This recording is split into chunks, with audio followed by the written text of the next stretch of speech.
Today I'm going to be installing these V-Ultra Series lights by Auxbeam. Just wait till you see what these things are capable of. If you stick around till the end, I'll share with you how you can save 15% on a set of your own.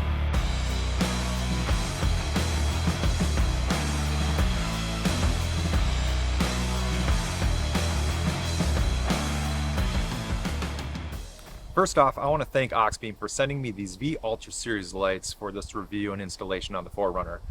These are a 5-inch LED pod light. These are about the same exact size as Baja Design's LP4, but at a significant cost savings. So a pair of these lights will run you about $200. A pair of Baja Design's LP4s are around $900. So for me, I try to keep things a little more on the budget-friendly side on my vehicle. From a light bar across the top to spend around $3,200 to $3,500 just is not within my budget. You can get these lights, same kind of setup I'm having here, for around $800 for the lights. So that's a significant savings. For a $200 pair of lights, these things kick out a significant amount of light. And as far as construction, IP68 rating, that's pretty much standard for most lights. Baja Designs has a higher rating as far as durability, but I'm not racing the Baja 1000. I'm primarily overlanding with these, and these are going to hold up great for what my purposes are. So as you can see, I'm going to be mounting 7 of these lights on my roof rack today. In order for me to make that happen, I actually went ahead and ordered a new wind deflector from Prinsu that's actually made for the Baja Designs LP4s. It comes with everything you need, from the actual mounting plate that you attach the lights to the cutouts on the wind deflector. Because this is the same dimensions as the LP4s, it integrated perfectly into the system, and I ended up with this great looking light bar across the top of the vehicle. As far as wiring these lights up, these kits come with everything you need for a complete installation. The harness has enough wire to get from your lights to the battery, the relay, inline fuse, even a switch that you can run through your firewall and attach somewhere on your dash. Now, I'm actually going to be doing a custom installation of these. I'm going to be tying them into my Garmin power switch. I had to do some thinking on how I was actually going to make that happen, because my Garmin power switch has 6 circuits, and they're each only 30 amp circuits. That's not enough to power all 7 of these lights. So I'm actually going to be leveraging 2 circuits off my Garmin power switch. 3 lights on one, 4 on the other. In order to make that happen, I'm actually going to need to use 2 different types of wiring harnesses that Auxbeam also sells that allow you to attach more than just 2 lights. So they have a 6 light harness that I'm actually going to be tying in 4 of the lights to, and then an additional 6 light harness to tie the other 3 in, and run 2 different strands of wire to the Garmin power switch. And to keep that all tidy, I'm going to be using wire hiders on each side of my windshield, just to tuck away the wire and get that under the hood nice and neat. So now that you understand what we're going to be doing here today, let's go ahead and take a look inside the box.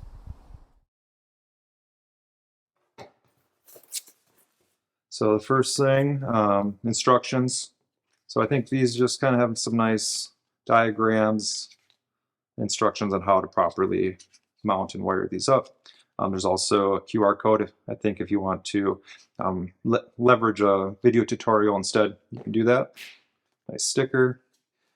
This is a complete kit, so it has everything you need to wire this right to your battery.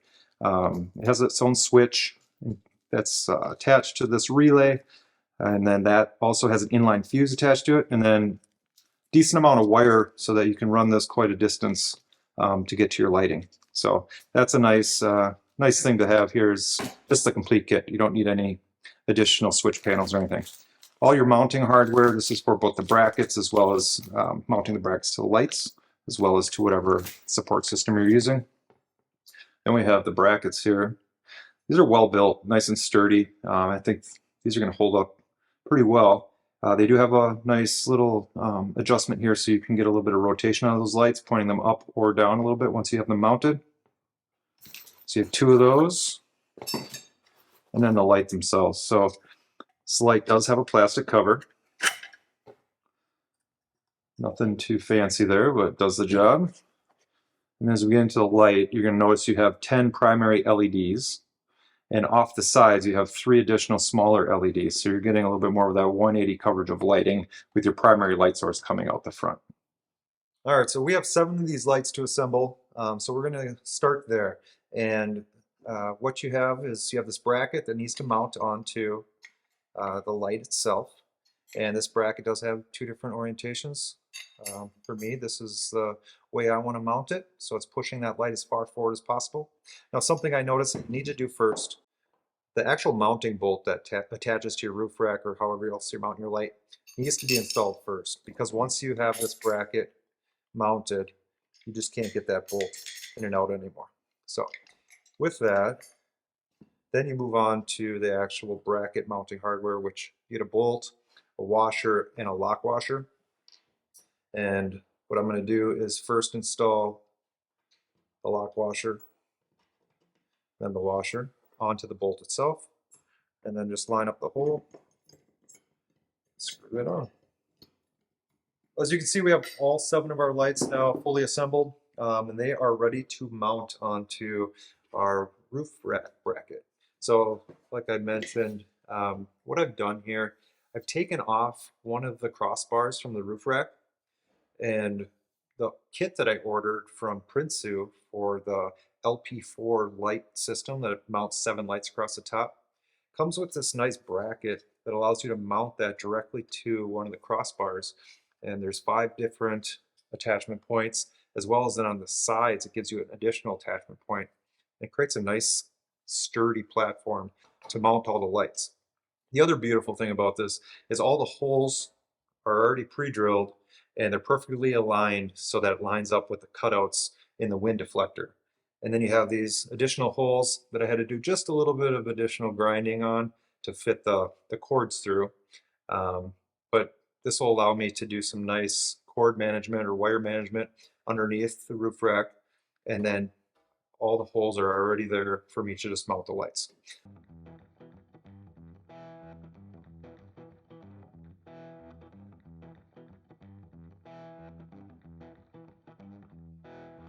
Okay, we have finished mounting the lights to the crossbar. So the next step is getting these lights attached to the wiring harness. Now, I'm actually going to be running 2 of these wiring harnesses, and the way I'm going to be doing this is I'm just going to plug in a light every other one of these plugs. So, and then I'll use my second wiring harness, which will be coming in from the other direction, and doing the other 4 lights. So 3 lights on one harness, 4 lights on another, and then I'll run those primary wires down each side of the windshield, under the hood, and to my Garmin power switch.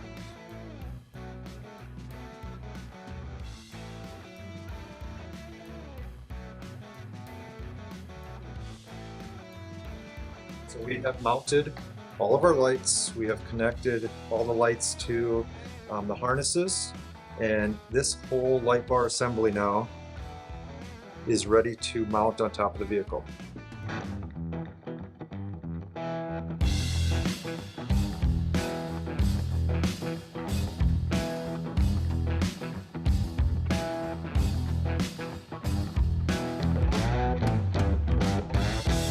I'm loving the way those lights look on top of the 4Runner. I can't wait to get these things wired up. So that's what we're doing next. Here's what we did. We took one of the harnesses that came with that six light kit, and we cut off the main wire and tore back the sheathing so that we could reveal a positive, negative, and the amber backlight wire. And then we just added our own ring connectors onto those, as well as another connector for the amber backlight. And we need 2 of these, one for the 3 light setup and one for the 4 light setup. One's going to run down the right side of the vehicle, one's going to run down the other side of the vehicle, and then they're going to come across and meet at the Garmin power switch. And then at that point, just plug these in and we're ready to go.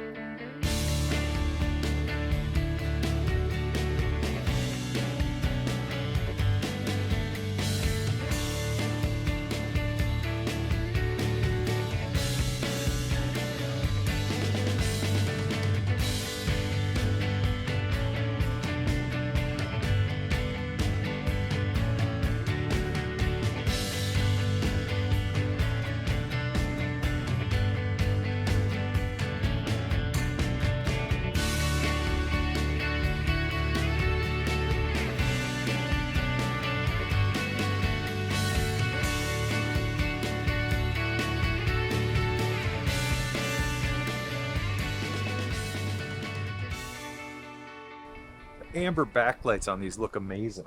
I love that design.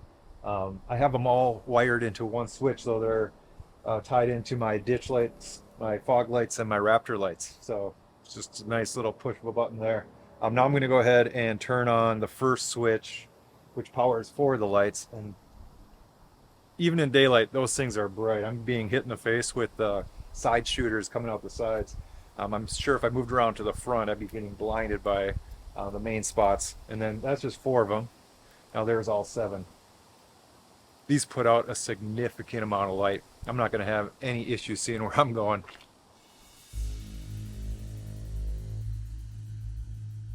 I couldn't wait to take the 4Runner out for a night test to see just how well these lights truly performed. Wow, these lights really lit up the trail.